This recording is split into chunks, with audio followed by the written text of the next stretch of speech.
Assalamualaikum warahmatullahi wabarakatuh. Bismillahirrahmanirrahim. Alhamdulillahirabbil alamin wa bihi nasta'in wa ala umuri dunya waddin.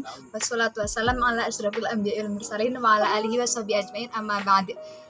Yang terhormat Bapak Johar Ali MPDI selaku dosen pengampu mata kuliah ilmu al-Lughah an-Nafsi. Perkenankanlah kami dari kelompok 7 akan mempresentasikan materi mengenai tentang perkembangan alat ujaran. Anggota kami yang pertama Muhammad Syaibatul Hamdi dengan NIM 2220076, Muhammad Tariq Salsabil dengan NIM 2220077, saya sendiri Najilatul Hanifah dengan NIM 222078 dan Dini Wulandari dengan NIM 222079. Baik, saya akan menjelaskan materi yang pertama yaitu mengenai tentang perkembangan alat ujaran. Perkembangan alat ujaran atau speech organs dari zaman purbanya akan tampak bahwa memang manusia mempunyai pertumbuhan yang paling belakang dan sempurna. Penelitian para ahli berbakala menunjukkan bahwa kehidupan di dunia dimulai 3.000 juta tahun lalu dalam WIN 1989 bentuk organisme yang uniseluler. 350 juta tahun kemudian berkembanglah makhluk semacam ikan, yakni agnatha yang tak berahang. Makhluk ini mempunyai mulut, faring, dan insang untuk bernafas. 50 juta tahun kemudian muncullah makhluk pemula dari amfibi. Makhluk ini mempunyai paru-paru dan laring. Ini menunjukkan telah mulainya tumbuh jalur ujaran atau vocal tracts, meskipun bunyi yang keluar barulah desah pernafasan saja. Ketergantungan pada air menjadi lebih kecil dengan pertumbuhan reptil. Ada pertumbuhan yang mencolok pada reptil, yakni rongga rusuk dada terlibat sangat aktif untuk pernapasan. Satu hal yang masih misterius adalah bahwa reptil, misalnya buaya, kurang banyak mengeluarkan suara amfibi atau misalnya katak. Pada reptil, organ mengontrol modulasi suara adalah terutama alat di laring. Mungkin itu saja yang dapat saya sampaikan. Selanjutnya akan disampaikan oleh Mbak Dini Wulandari mengenai kaitan biologi dengan bahasa. Selanjutnya, kaitan biologis dengan bahasa. Primata seperti simpanse merupakan kerabat dekat manusia karena memiliki 99% DNA yang sama. Akan tetapi hal ini tidak membuat simpanse memiliki seluruh kemampuan yang ada pada manusia. Salah satunya adalah kemampuan berbahasa. Suatu studi menemukan fakta bahwa simpanse memiliki kemampuan untuk memahami bahasa pada tingkat dasar melalui bahasa isyarat. Terlepas dari kemampuan otak mereka untuk memahami tata bahasa dan bahasa yang kompleks. Dua penggunaan bahasa isyarat membuktikan bahwa penghalang bicara antara manusia dan kera tidak ada hubungannya dengan kemampuan genetik untuk mempelajari bahasa, tetapi lebih mengacu kepada faktor biologis.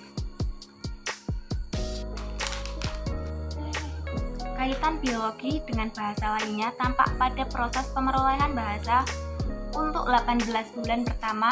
Lenneberg 1969 menyatakan dalam sebuah bagan dimulai dari usia 12 minggu. Patokan minggu, bulan, tahun ini bersifat relatif karena faktor biologi pada manusia itu tidak semuanya sama. Yang terpenting dari patokan itu adalah bahwa urutan pemerolehan pada anak itu sama. Dari dekutan ke celotehan ke ujaran suatu kata, dan kemudian ke ujaran dua kata, dan seterusnya. Begitu juga dalam hal komperensi dan produksi. Anak dimanapun dan dalam bahasa apapun menguasai komperensi lebih dulu daripada produksi. Materi selanjutnya adalah cara produksi ujaran. Produksi ujaran merupakan kemampuan seseorang untuk mengungkapkan pikiran sendiri selalu melalui alat vokal dalam bentuk ujaran. Adapun proses produksi ujaran dalam otak, dalam proses produksi ujaran ini ada 3 bagian otak yang berperan penting, yaitu daerah Wernicke yang bertanggung jawab pada lexical meaning atau makna arti, daerah Broca bertanggung jawab pada grammatical planning atau perencanaan tata bahasa, dan daerah motor splinter yang bertanggung jawab monitoring atau mengawasi dan mengendalikan hasil. Selanjutnya, langkah umum dalam memproduksi ujaran. Proses dalam memproduksi ujaran dapat dibagi menjadi 4 tingkat. 1. Tingkat pesan messenger, di mana pesan yang akan disampaikan diproses. 2. Tingkat fungsional di mana bentuk leksikal dipilih lalu diberi peran dan fungsi sintaktik. 3. Tingkat posisional di mana penyesuaian dibentuk dan navigasi dilakukan. 4. Tingkat fonologi di mana seluruh fonologi ucaran itu diwujudkan. Bismillahirrahmanirrahim. Saya Muhammad Tariq Salsabil, izin meneruskan penjelasan dari Mas Saibatul Hamdi, yaitu perencanaan produksi wacana. Wacana dibagi menjadi 2 macam. Yang pertama yaitu dialog dan yang kedua yaitu monolog. Perbedaan utama antara 2 macam ini terutama terletak pada tindakan interaksi antara pembicara dengan pendengar. Sebagaimana contoh, you must make a strong point there. Artinya Anda harus mengajukan pendapat yang kuat di sana. Terus, that claim was rather weak. Klaim itu agak lemah. Selanjutnya yaitu perencanaan produksi kalimat.